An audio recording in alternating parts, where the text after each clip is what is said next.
umesikia it's challenge time. Sasa blaza, nataka niulize swali moja hivi. Ndio. Sasa nataka niulize swali. Labda kitu gani cha msingi ambacho nakimiliki wewe mpaka saizi? Kitu kikubwa ambacho cha msingi ambacho mpaka sasa hivi nakimiliki. Ndio.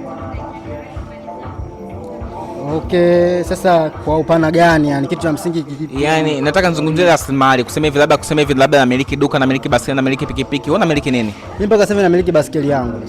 Sawa. Sasa na swali moja, kuna baadhi ya watu mpaka sasa shangaa mtu ana hoteli, ni kijana mwenzio kabisa na naumri sana, wewe yamkini ni mdogo zaidi, anamiliki petrol station, anamiliki basi, anamiliki gari kubwa. Vipi, kiasi gani unawachukulia watu kama hao kwa mpaka umri hapo ulipofikia?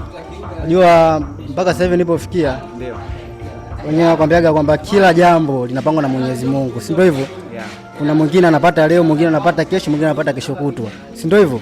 Mimi naamini ya kwangu inakuja, wao wametangulia, sawa, na muamini Mwenyezi Mungu yangu inakuja hivyo yani. Sawa, shukrani sana blaza. Lakini kuna swali lingine hapa. Hivi kuna condition gani za kusema hivi labda mpaka uoe, kusema hivi condition gani za kusema hivi wewe mpaka nioe, nifikie umri huu, labda nifanyeje? Ufanye kitu gani yani? Uwe na condition gani mpaka useme hivi sasa hapa nataka nioe?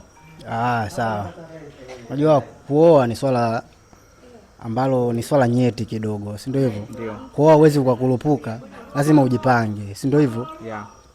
Kujipanga namna gani? Lazima ujipange kwenye mambo ya rasilimali, si ndio hivyo? Ujipange hata na mtu ambaye unaenda unamuoa, si ndio hivyo? Kuna vitu vyangu ambavyo naviangalia, si ndio hivyo? Au kuna vitu vyake ambavyo kwangu nafanyaje? Anaviangalia. All in all ni mipango ya Mungu, si ndio hivyo? Tunasubiri muda sahihi ukifika, basi jambo hilo litapita vizuri. Hivyo. Sawa. Vipi mtazamo mwingine? Kuna mtazamo wa kusema hivi watu wanaojihusisha sana na betting wapo kwenye high probability ya kufeli katika maisha. Vipi unajihusisha, betting ni chanzo cha mapato kama mapato mengine, au betting ni kitu ambacho ni hatari, vijana wajiepushe?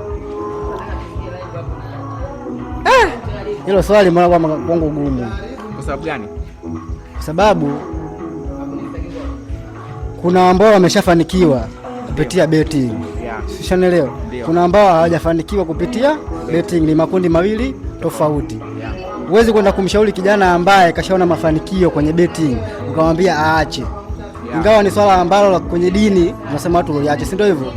Kwa hiyo ukisema kwamba elimu itolewe, hapana, si ndio hivyo? Vipi mtazamo wako wewe?